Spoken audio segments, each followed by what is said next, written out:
Jadi menurut cerita ibunya, saya juga baru komunikasi 1 hari kemarin ya, karena pihak ibunya itu baru tekan surat kuasa Sabtu tadi malam, gitu. Setelah kejadian 2 hari, mereka keluarga DM saya minta bantuan untuk pendampingan kasus ini, gitu. Jadi ceritanya bahwa dari dia hamil Nizam itu sampai 7 tahun, Nizam usia 7 tahun, masih sama Ibu Lisnawati, ibu kandungnya, gitu, Mbak. Artinya bahwa selama usia 7 tahun, Ibu Lisnawati sebagai ibu kandung masih mampu ya menafkahi atau membiayai anak ini. Namun ada cerita di balik ini bahwa pada saat Nizam dalam kandungan, ayahnya ini melakukan KDRT terhadap ibunya gitu. Nah, sehingga mereka bercerai.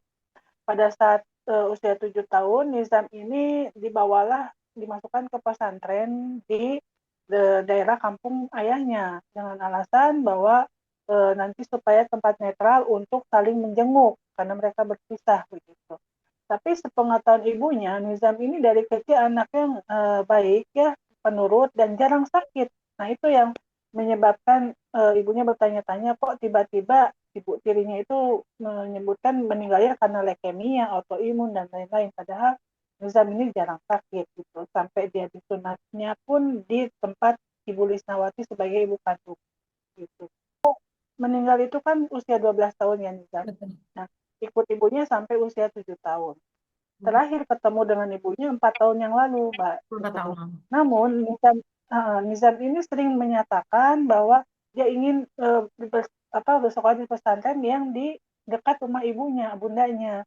Tetapi 4 tahun yang lalu komunikasi dengan bundanya ini diputus oleh ayahnya. Artinya eh, lost contact dan handphone juga ditiadakan oleh bapaknya. Bapaknya bilang kepada Nizam bahwa bunda kamu sudah meninggal. Makanya tersebarlah berita-berita kemarin itu bahwa ibu kandungnya sudah meninggal. Nah itu kan jadi pemberitaan yang simpang siur. Ternyata ibu kandungnya masih ada gitu. Bahkan pada saat pemakaman juga dia juga ada yang pakai baju biru, batik, tudung biru. Nah pada saat meninggal pun di ICU bapaknya menelpon memberitahu bahwa Nizam ini sakit paru-paru katanya. Kemudian ibunya perjalanan dari Cianjur ke Sukabumi itu kan butuh waktu. Nggak sampai melihat Nizam dalam kondisi masih hidup. Jadi selisih jalan, ibunya ke rumah sakit untuk lihat Nizam. Ternyata si Nizam ini oleh bapaknya jenazahnya sudah dibawa ke rumah sakit Bayangkara yang di Sukabumi untuk diotopsi dan divisum. Jadi kondisinya ibunya sudah tidak bisa melihat dalam kondisi Nizam masih hidup. Jadi masalah yang KDRT pertama, ibunya ini tidak tahu menahu ibu kandungnya itu. Bahkan baru tahu kemarin pada saat kejadian yang meninggalnya ini gitu. Dan lucunya bahwa kejadian sebelumnya itu kan pelakunya ibu tiri, pemukulan. Dan sudah dilaporkan juga oleh bapak kandungnya Nizam di polsek setempat. Tapi ternyata dimediasi dan dicabut laporannya. Nah setelah itu kejadianlah seperti ini gitu. Jadi pada saat kejadian pertama itu ibu kandungnya tidak tahu. Gitu.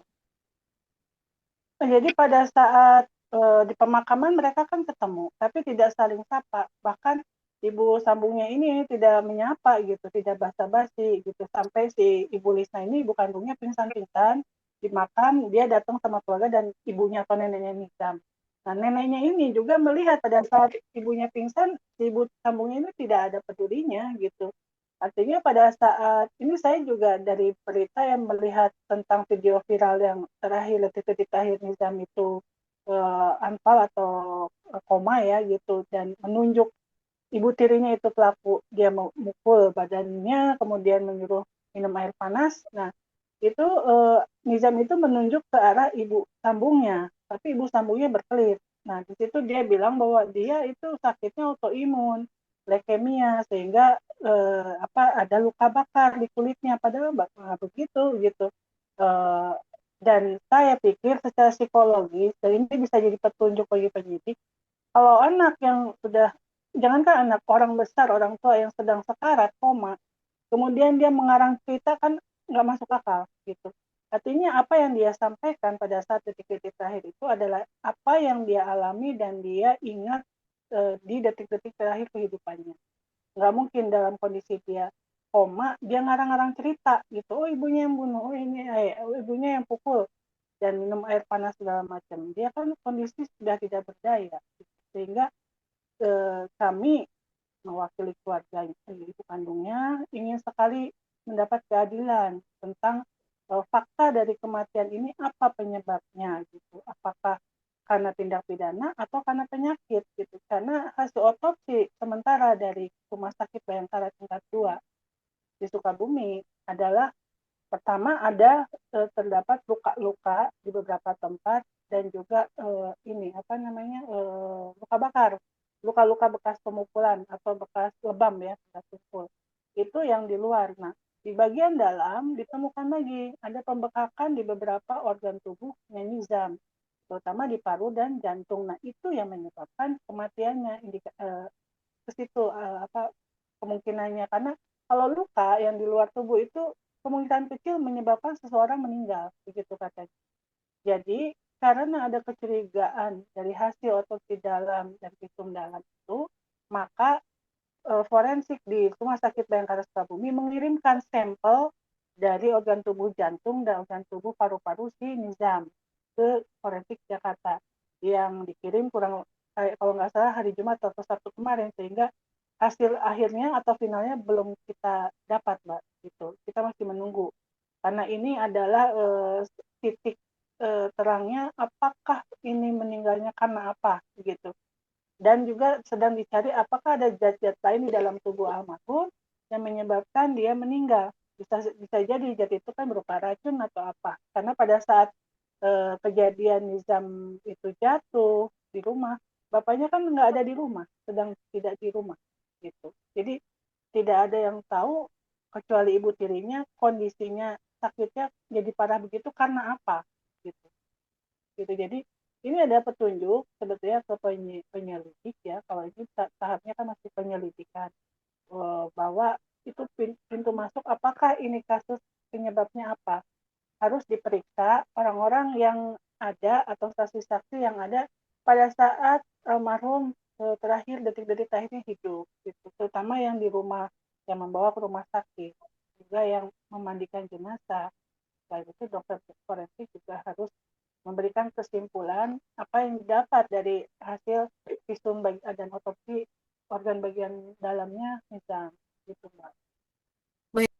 Jadi setahu saya itu dari informasi keluarganya juga saya baca di berita bahwa Nizam ini sakitnya kan di rumah ya sakit parahnya di rumah. Kemudian si ibu sambungnya telepon ke bapaknya bahwa Nizam kondisinya begini-begini sakit panas dan apa segala macam dan bawalah itu anak ini ke rumah sakit. Saya juga belum tahu persis ya siapa yang membawa ke rumah sakit selain ibu sambungnya. Nah, kemudian setelah meninggal, setelah ada kejadian viral video itu yang detik-detik dia meninggal, bapak kandungnya yang mengusulkan untuk diotopsi. Itu yang kita tahu. Gitu. Jadi secara rinci kami belum bisa berkomunikasi dengan pihak ayahnya. Juga belum bisa tahu detail karena kita belum komunikasi dengan penyidik di Polres Sukabumi karena surat kuasa baru tanda tangan semalam sehingga mungkin penyidik juga belum tahu bahwa ibu kandungnya itu didampingi oleh pengacara. Sampai detik ini saya belum dengar mereka pakai kuasa hukum. Hmm. Kalau saya lihat ya belum ditahan, belum, hanya diperiksa sebagai saksi mungkin ya. Ini masih beritanya belum detail gitu dan beberapa saksi. Tapi apa dalam konteks apa diperiksanya di Polres Sukabumi ini gitu? Apakah dalam konteks hanya sebagai saksi atau ada penemuan baru? Karena memang masih belum fix karena hasil otopsi pun belum final gitu. Hmm. Baik. Jadi belum ada penangkapan. Kalau ibunya ini betul-betul lagi shock ya, karena dianya kan terakhir ketemu 4 tahun yang lalu dalam posisi anak ini sehat gitu dan lost contact. Dia pikir mungkin baik-baik saja gitu. Nah, ternyata ketemunya dalam kondisi sudah tidak dan kondisinya juga meninggalnya sepertinya tidak wajar. Itu yang bikin dia shock gitu.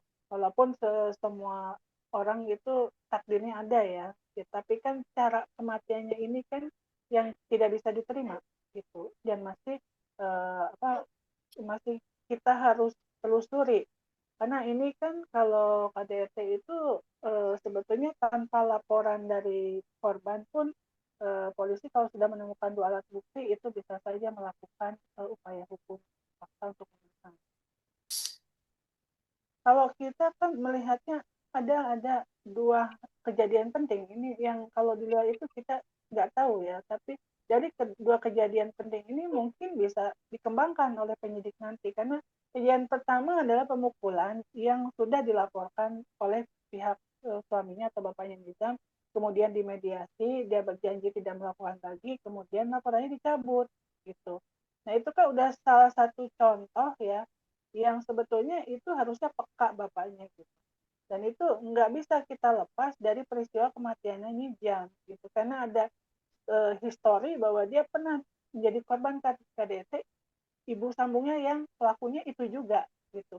Dan kedua yang tadi sebelum meninggal dia bicara istilahnya bukan ngigau ya, dia sadar nggak sadar masih sadar sebetulnya menyatakan ibunya itu pelakunya walaupun setelah meninggal Nizam ibunya ngelak gitu loh, dia bukan menuduh saya katanya yang saya tadi lihat di berita the voice note-nya yang saya dengar saya bukan pelaku, saya bukan dituduh sebagai pelaku oleh Nijam, tapi Nijam lagi panggil saya katanya untuk dilihatin lukanya itu kan benar-benar coba dicocokin aja dengan video yang viral kayaknya pengakuannya itu berbeda, jadi itulah ada kebohongan-kebohongan yang mungkin dapat digali oleh penyidik nanti Mbak. Ya, tentunya kalau yang namanya KDRT itu, ini kan terkait dengan undang-undang penghapusan KDRT, Mbak.